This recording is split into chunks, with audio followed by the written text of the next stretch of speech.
sprød på den, og man kan det. Det kan man ikke. Det kan man ikke. Så har vi også mere snakket om, at man kan faktisk godt lave sådan en menneskepanini.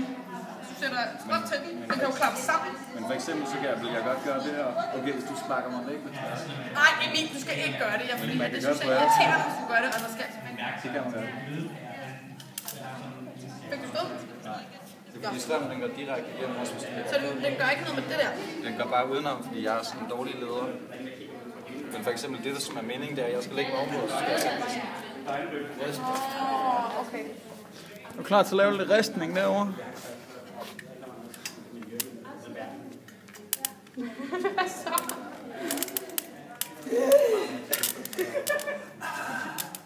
Er det ikke 1100? Ja. Gammel jævl. Bare for at kalde mig.